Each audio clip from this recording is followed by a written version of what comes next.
All right, Patricia says, how many hours a week should young athletes train, Dr. Hopkins?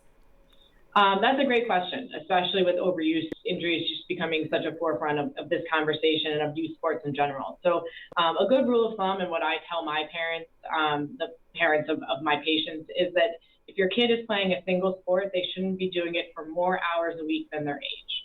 So, if they're 9, 10 hours of baseball is too much. All right, great. All right, Leon says concussions are a very serious injury that can occur in a lot of sports. This injury is hard to prevent, sometimes unavoidable, due to the competitiveness of the sport, Dr. DeLuca.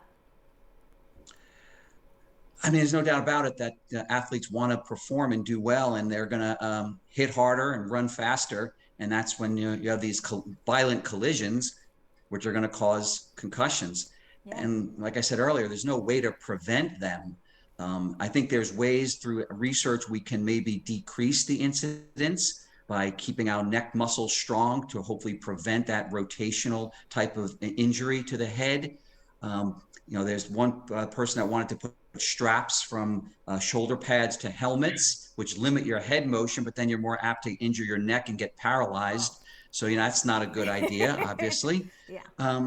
So I think it's going to come down to just protective wear and keeping our muscles strong. All right. Conditioning. Go ahead. I think also with that too, one thing we can do is teach them the mechanics and the fundamentals from an early age, right? How do you tackle? What's the appropriate way to tackle? Eyes up, lead with your shoulder, never lead with your head.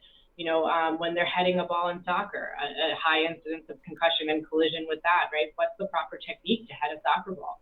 As we're getting these kids starting these organized sports so young, it's a good opportunity to teach them the right way to do things.